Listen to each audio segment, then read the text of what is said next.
I see the player you mean. Nevaeh? Yes. Take care. It has reached a higher level now. It can read our thoughts. That doesn't matter. It thinks we're part of the game. I like this player. It played well. It did not give up.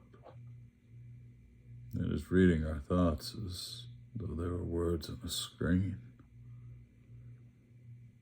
That is how it chooses to imagine many things when it is deep in the dream of a game.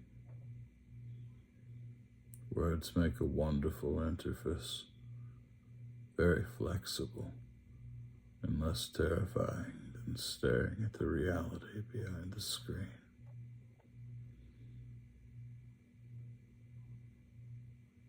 They used to hear voices before players could read, back in the days when those who did not play called the players witches and warlocks.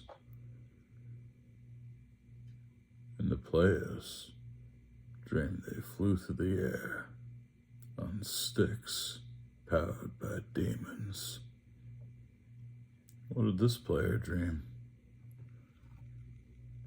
This player dreamed of sunlight and trees, of fire and water.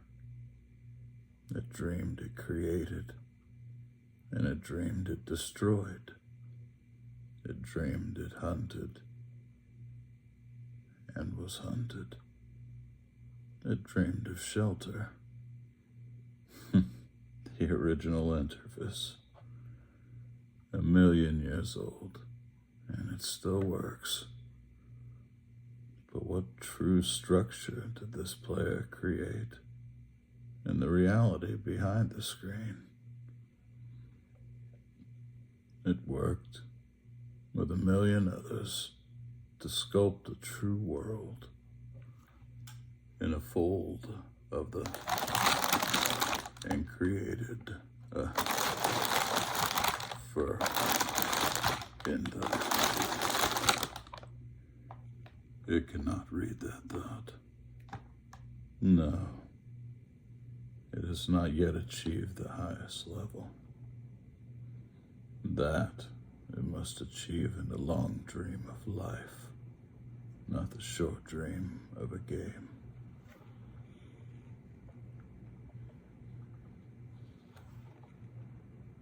Does it know that we love it? That the universe is kind? Sometimes, through the noise of its thoughts, it hears the universe, yes. But there are times it is sad in the long dream. It creates worlds that have no summer, and it shivers under a black sun. And it takes its sad creation for reality. To cure it of its sorrow would destroy it. The sorrow is part of its own private task. We cannot interfere. Sometimes, when they are deep in dreams, I want to tell them they're building true worlds in reality. Sometimes I want to tell them of their importance to the universe. Sometimes, when they've not made a true connection in a while, I want to help them speak the word they fear. It reads our thoughts. I do not care. Sometimes I wish to tell them, this world you take for truth is merely, and I wish to tell them that they are in the, they see so little of reality in their long dream, and yet they play the game. But it would be so easy to tell them. too strong for this dream. To tell them how to live is to prevent them living. I will not tell the player how to live. The player is growing restless. I will tell the player a story, but not the truth. No. A story that contains the truth safely in a cage of words, not the naked truth that can burn over any distance. Give it a body again. Yes. Player, use its name. Nevaeh, player of games. Good. Take a breath. Now, take another. Feel the air in your lungs. Let your limbs return. Yes. Move your fingers. Have a body again. Under gravity. In air.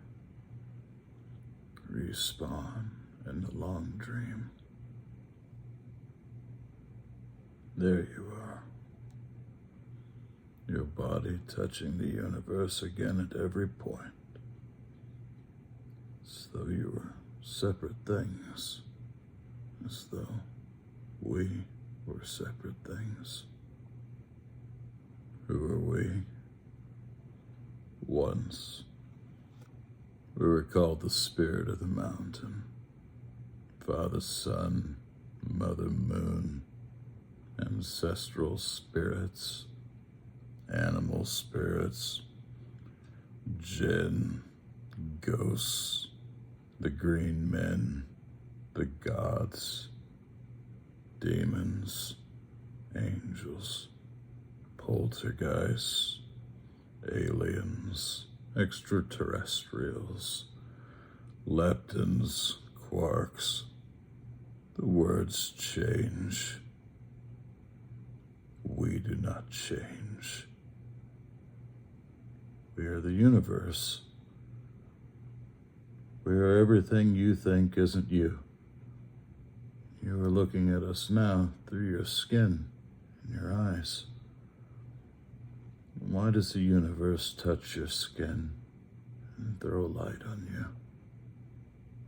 To see you, player. To know you.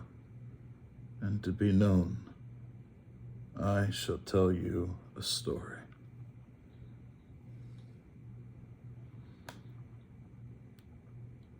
Once upon a time, there was a player. The player was you, Nevaeh. Sometimes it thought itself human on the thin crust of a spinning globe of molten rock. The ball of molten rock circled a ball of blazing gas. It was 330,000 times more massive than it. They were so far apart that light took 8 minutes to cross the gap. The light was information from a star, and it could burn your skin from 150 million kilometers away.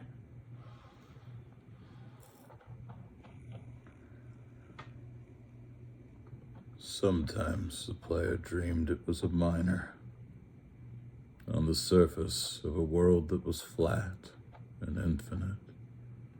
The sun was a square of white. The days were short. There was much to do, and death was a temporary inconvenience.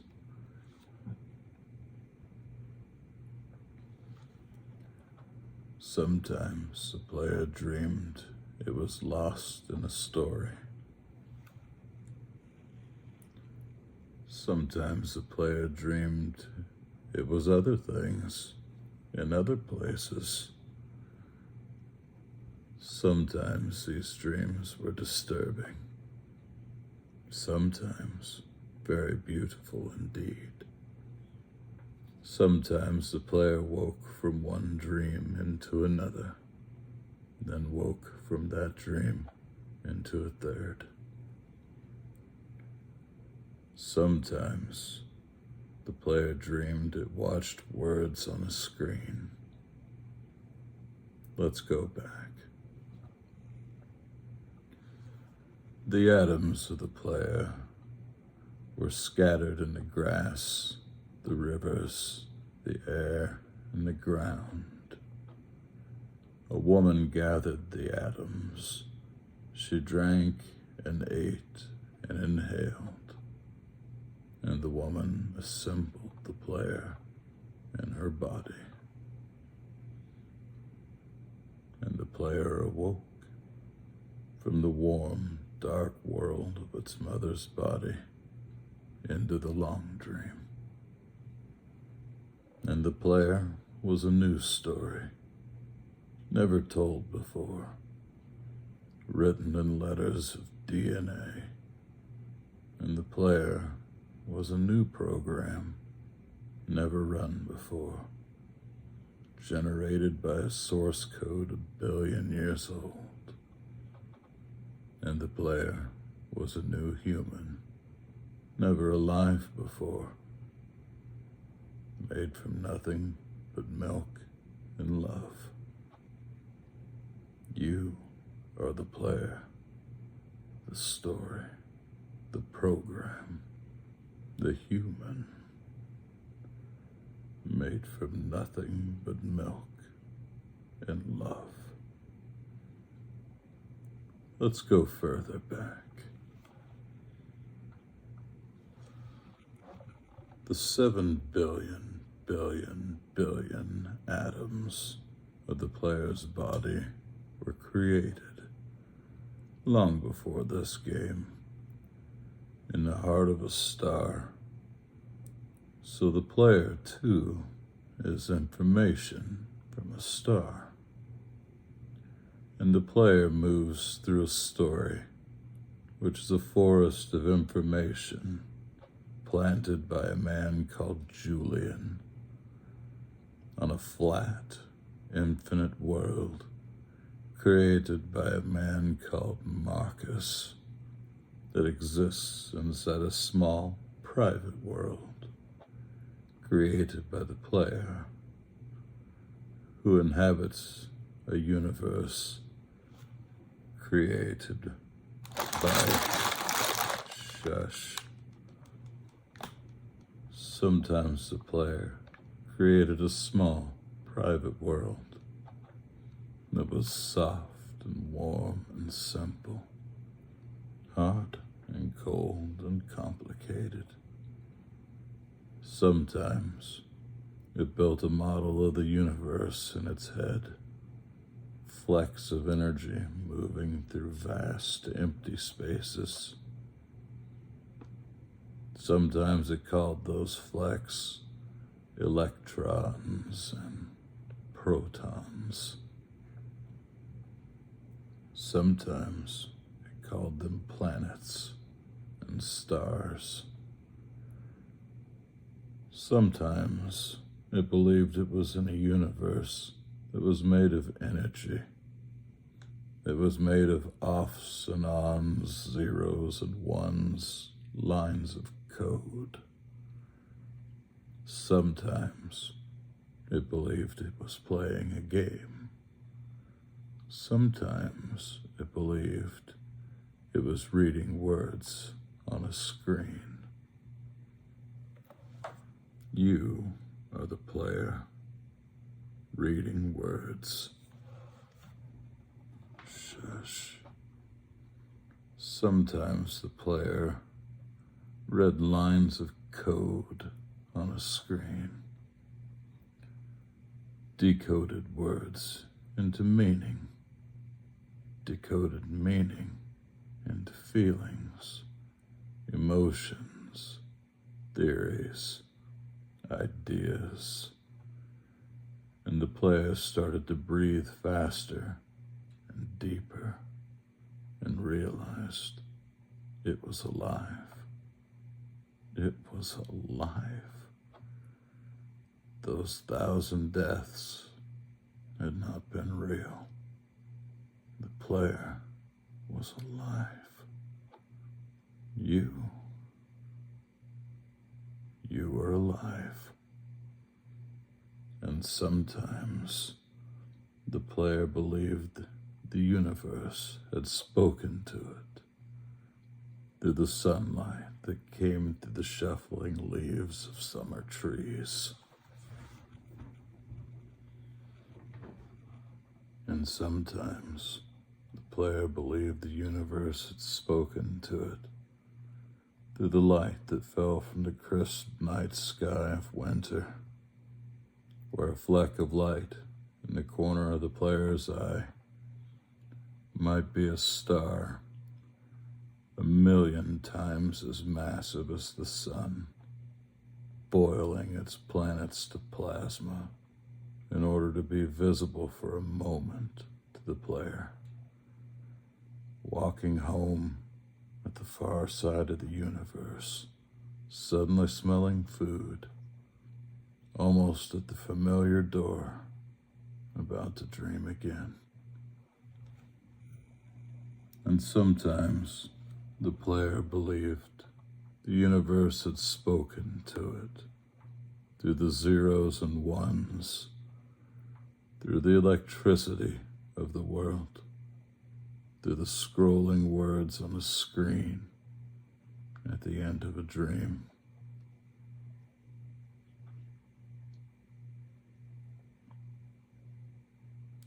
And the universe said, I love you. And the universe said, you have played the game well. And the universe said, everything you need is within you. And the universe said, you are stronger than you know. And the universe said, you are the daylight. And the universe said, you are the night. And the universe said, the darkness you fight is within you. And the universe said, the light you seek is within you. And the universe said, you are not alone. And the universe said, you are not separate from every other thing. And the universe said, you are the universe, tasting itself, talking to itself, reading its own code. And the universe said, I love you because you are love. And the game was over, and the player woke up from the dream, and the player began a new dream, and the player dreamed again, dreamed better, and the player was the universe, and the player was love.